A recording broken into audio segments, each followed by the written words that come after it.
Commodities exports और services exports में अगर हम कंपैरिजन करें तो कमोडिटी एक्सपोर्ट्स में जितनी हमारी बढ़त हुई है 2014 से लेके अब तक, उसके मुकाबले सर्विसेज एक्सपोर्ट्स ने तिगुनी बढ़त की है।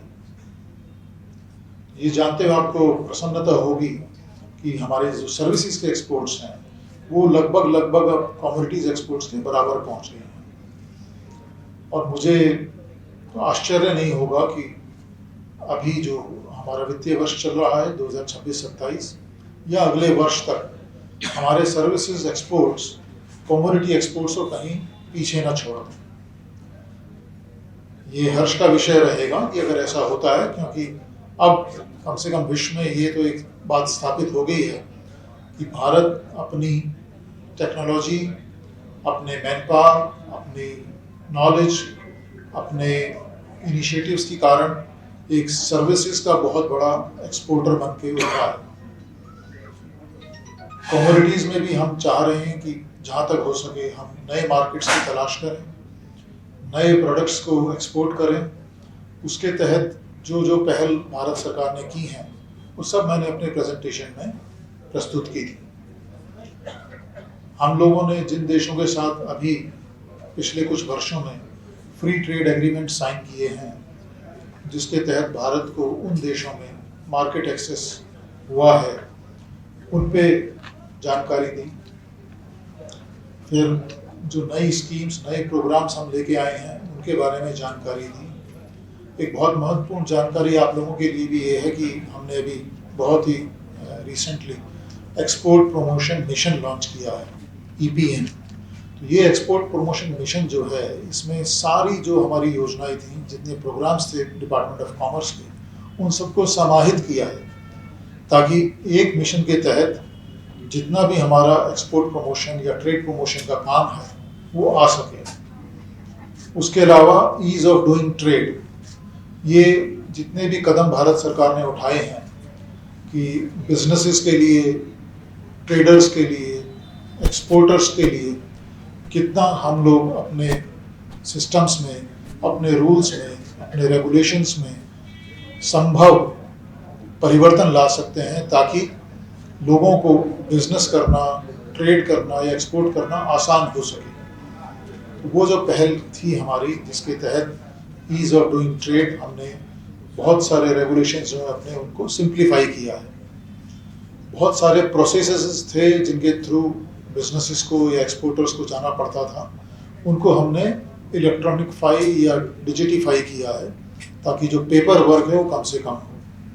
इसकी सबसे बड़ी विशेषता ये है कि एक तो पेपर वर्क कम होने से इंफॉर्मेशन जो फीड हो रही है वो एफिशिएंटली फीड हो जाती है। दूसरा, जो प्रोसेसिंग है वो क्विक हो जाती है, फास्टर हो जाती है। और तीसरा, वो इफेक्टिव हो जाती है। क्यों? क्योंकि जो डेटा एप्लीकेंट ने भरा वो उसकी तरफ से संपूर्ण होता है। उसकी जो प्रोसेसिंग हुई, क्योंकि डेटा जो आया उसमें हम फिर कुछ चेंज नहीं कर सकते क्योंकि इलेक्ट्रॉनिक डेटा है वो, तो उसकी उसी हिसाब से प्रोसेसिंग होके जो उसका निदान निकला या जो उसका निर्णय हुआ वो फिर तुरंत ही एप्लीकेंट को पता चल जाता है। तो ये तीन चीज़ें इसमें बहुत अहम हैं कि इफेक्टिवनेस, एफिशिएंसी और in quick time, fast response system, ये इसके तहत हो गए हैं। इसके अलावा जो भारत सरकार के नए इनिशिएटिव्स हैं, जिनमें कि हमारे जो बोर्ड्स हैं, प्लांटेशन बोर्ड्स हैं, हमारी ऑटोनोमस बॉडीज़ हैं, हमारे जितने संस्थान हैं जैसे कि DGFT है, DGTR है, हमारे सपोर्ट ऑर्गेनाइजेशंस हैं, EIC है, एक्सपोर्ट इंस्पेक्शन काउंसिल, फिर ECGC है जो क्रेडिट गारंटी प्रोवाइड करता है एक्सपोर्टर्स को, इंडियन इंस्टीट्यूट ऑफ पैकेजिंग है जिसके बारे में बहुत ज़्यादा लोगों को नहीं मालूम है। ये एक ऐसा संस्थान है जो आज के समय में किस प्रकार से आपको अपने गुड्स को पैकेज करना है ताकि वो विश्व में आसानी से एक्सपोर्ट किए जा सकें और उनकी एक्सेप्टेबिलिटी भी बनी रहे। हम लोगों की एक बहुत बड़ी ये लिमिटेशन थी कि हमारे पैकेजिंग बहुत अच्छी नहीं हुआ करती थी, एक टाइम था ऐसा। अब हम नई तकनीक के साथ, नए तरीक़ों के साथ और नई डिज़ाइंस के साथ, जिसमें कि पैकेजिंग के नए पहलू भी हैं, जैसे सस्टेनेबल पैकेजिंग की बात होती है या एनवायरमेंटल फ्री पैकेजिंग की बात होती है, वो चीज़ें भी इसमें हमने सम्मिलित की हैं। तो इंडियन इंस्टीट्यूट ऑफ पैकेजिंग जो है ये बहुत अहम भूमिका निभा रहा है पैकेजिंग के क्षेत्र में। फिर मेरा फोकस रहा उड़ीसा स्टेट के ऊपर। अब आप लोगों को मालूम है कि हिस्टोरिकली उड़ीसा बहुत ही अहम भूमिका निभाता रहा है, जहाँ तक कि देश की इकोनॉमी की बात है या इवन ट्रेड की बात है। परंतु आज जो डेटा मैंने प्रेजेंट किया था उसमें एक चीज़ उभर के आई कि जो हमारे टॉप 10 स्टेट्स हैं एक्सपोर्ट्स में, उसमें उड़ीसा का नाम अभी नहीं है। तो मैंने जो स्टेक होल्डर्स हैं उनसे चर्चा करते हुए उनको यही कहा कि आपको ये निश्चित करना है कि अगले 2 सालों कम से कम हमें इतने एफर्ट्स करने चाहिए उड़ीसा से एक्सपोर्ट्स बढ़ाने के कि ये प्रदेश टॉप 10 में आ जाए। और इसके पीछे मेरा एक निहित स्वार्थ तो नहीं कहूँगा, लेकिन निहित मेरा एक सोच मैं कहूँगा है कि डिपार्टमेंट ऑफ कॉमर्स के सभी सीनियर अधिकारियों को स्टेट्स बांट दिए गए हैं कि आप एक एक स्टेट के नोडल ऑफिसर रहेंगे। तो मैं उड़ीसा का नोडल ऑफिसर हूँ, तो इसलिए मैं चाहता हूँ कि उड़ीसा स्टेट जो है वो टॉप 10 में आए एटलीस्ट एक्सपोर्ट्स के मामले में। फिर हम लोगों ने चर्चा की डिस्ट्रिक्ट्स एज एक्सपोर्ट हब्स। ये भी एक बहुत बड़ी पहल है भारत सरकार की कि हम जिलों को एक्सपोर्ट हब बनाना चाहते हैं। और इसका आंकड़ा जब हमने देखा तो आप लोगों को भी आश्चर्य होगा सुन के कि देश के जो टोटल एक्सपोर्ट्स हैं उसका 50% से ज़्यादा, लगभग 50.5%, यानी आधे से ज़्यादा एक्सपोर्ट्स देश के केवल 20 जिलों से हो रहे हैं। 20 जिले 50% एक्सपोर्ट कर रहे हैं हमारे टोटल एक्सपोर्ट्स में से, और उनमें से कोई भी जिला उड़ीसा में नहीं है। तो आज की अपनी चर्चा में मैंने स्टेक होल्डर्स को यही एक टारगेट दिया है, या ये उनको एक मोटिवेट करने के लिए एक मिशन दिया है कि आप कोशिश कीजिए कि कम से कम उड़ीसा के 2 जिले अगले 5 साल में टॉप 20 डिस्ट्रिक्ट्स में आने चाहिए इन टर्म्स ऑफ एक्सपोर्ट्स। तो मुझे फ्लोर से आश्वासन दिया गया कि हाँ, हम ऐसा करके दिखाएंगे। तो मैं बहुत आशान्वित होकर इस बात को आपके साथ साझा कर रहा हूँ कि उड़ीसा अगले 2 साल में टॉप 10 एक्सपोर्टिंग स्टेट्स में आएगा, ऐसा हम लोगों ने आज निर्णय किया है।